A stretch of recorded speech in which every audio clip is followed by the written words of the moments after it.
Hello everyone.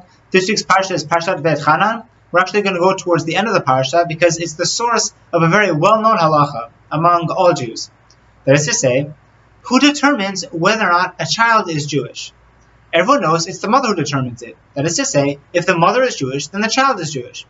If the father is Jewish, but the mother is not Jewish, then the child is not Jewish. Now, there are a lot of misconceptions about why that is. There's one particular misconception, and here we're going to come and debunk it, because often people have opinions about the Torah, but it's better if they have informed opinions about the Torah, so hopefully that's what this will provide. So we're going to chapter 7, verse 1. I'm going to read it in English quickly, because that's not the main source of the halacha. So, when Hashem your God will bring you to the land to which you come to possess it, and he will thrust away many nations from before you, the Hittite, the Girgashite, the Amorite, the Canaanite, the Perizzite, the Hivite, and the Jebusite, 7 nations greater and mightier than you, and Hashem your God will deliver them before you, and you will smite them, you shall utterly destroy them, you shall not seal a covenant with them, nor shall you show them favor. Now here's where it begins. Verse 3, chapter 7, verse 3. V'lo titchaten ba, bitcha lo titen livno, uvito lo tikach livnecha. So you shall not intermarry with them. You shall not give your daughter to his son, and you shall not take his daughter for your son. Why not? Verse 4, Ki yasir et bencha me'acharai, because he will cause your son to stray, ve'abdu elokim acharim, ve'charav Hashem bachem, ve'ishmitcha maher. Right? For you will cause your child to turn away from after me, and they will worship the gods of others. Then Hashem's wrath will burn against you, and he will destroy you quickly.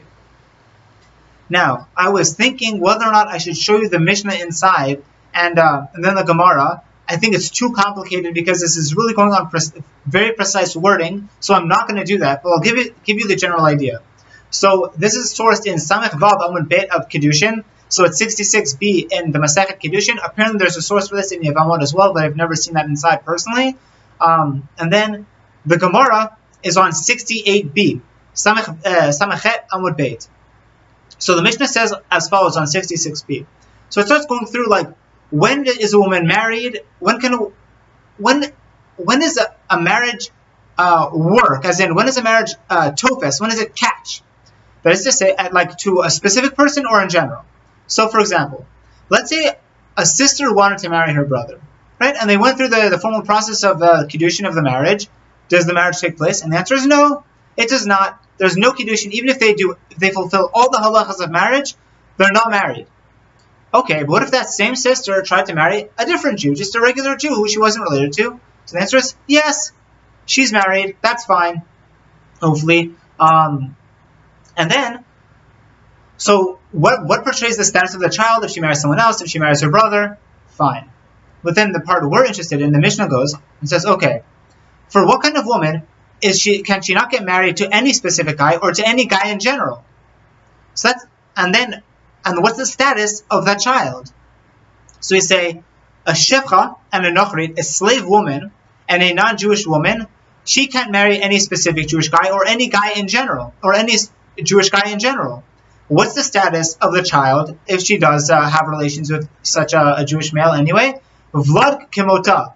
The child is like her. It follows her. So if she's not Jewish, she's not Jewish. If the shevcha is a slave, then the child is a slave.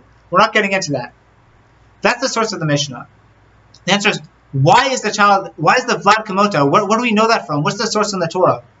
It quotes this pasuk, Ki yasir et bencha me'acharai, because he will cause your son to stray from after you. Now, the difficulty with this pasuk is as follows. Now, if a man and a woman get married, then the man will either cause the woman to stray, or the woman will cause the man to stray. Right? That makes sense. Because we just said, you shall not give your daughter to his son, so you can't give a Jewish girl to a non-Jewish boy, and you shall not take his daughter for your son, and you can't let your Jewish boy marry a non-Jewish girl. Now, if that's true, then why does the pasuk say, Ki yasir et bencha? Because he will cause your son to stray. What does that mean? Who's the he and who's the son here? Because if it's the girl, if your Jewish boy is married to a non-Jewish girl, then it should say, Ki tasir et bencha, because she will cause your son to stray. Or, if your Jewish girl is married to a non-Jewish boy, then ki yasir, because he will cause Et bitcha me'acharai. He will cause your daughter to stray. But that's not what the pasuk says. The pasuk says ki yasir et bincha me'acharai, because he will cause your son to stray. I apologize for how technical this is, but it's very important. This is the source of the halacha. So who's the kiyasir? Who's the one who's causing the person to stray? And who's the bincha? Is this your son? Is it someone else? What's the deal? Okay. So there are different shitas about how to learn this. Rashi says as follows. This is in the Gemara. We're not looking at it inside. It's just too technical. Okay. So the way he understands it is as follows. Rashi understands that kiyasir bincha is commenting on the first part of the pasuk. That is to say, bitcha lo titen livno. You shall not give your daughter to his son. So the girl is Jewish and the boy is not Jewish. The boy is not Jewish. Okay. Kiyasir et bincha, because he will cause to stray. Okay, so he is obviously the boy, the non-Jewish boy who your daughter is involved with. Et bincha. But who's bincha here? Who's your son? Rashi says, bincha is your grandson, because that, what's it called? The boy your daughter is involved with will cause their son, their Jewish son, to stray. And Rashi says, from the fact that we're only worried about the Jewish girl's son, and it doesn't say kitasir et bencha, that is to say, if your Jewish son marries a non-Jewish girl and they have a child, it doesn't say kitasir because she will cause their mutual child to stray. That shows that we're not concerned about a son from that union because the son's not Jewish.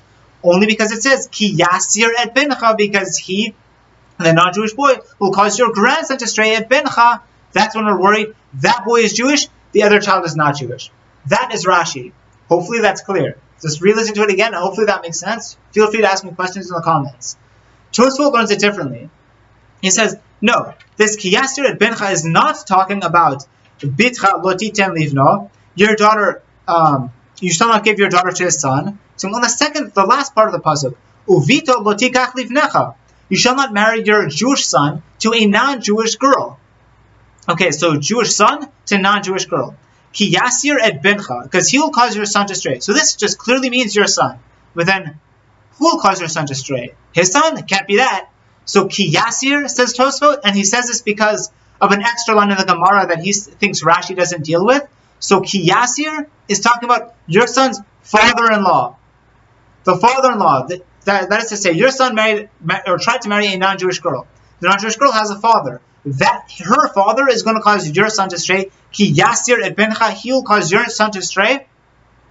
And the fact that the pasuk is not worried about your son's son, right? Because it just says ki yasir et bencha and doesn't say ki yasir et ben bencha. Therefore, we're only worried about your son. We're not worried about his child. Okay, that's that. Shabbat shalom. You now know the source of it. You are now an informed Jew about this specific halacha. And that's that.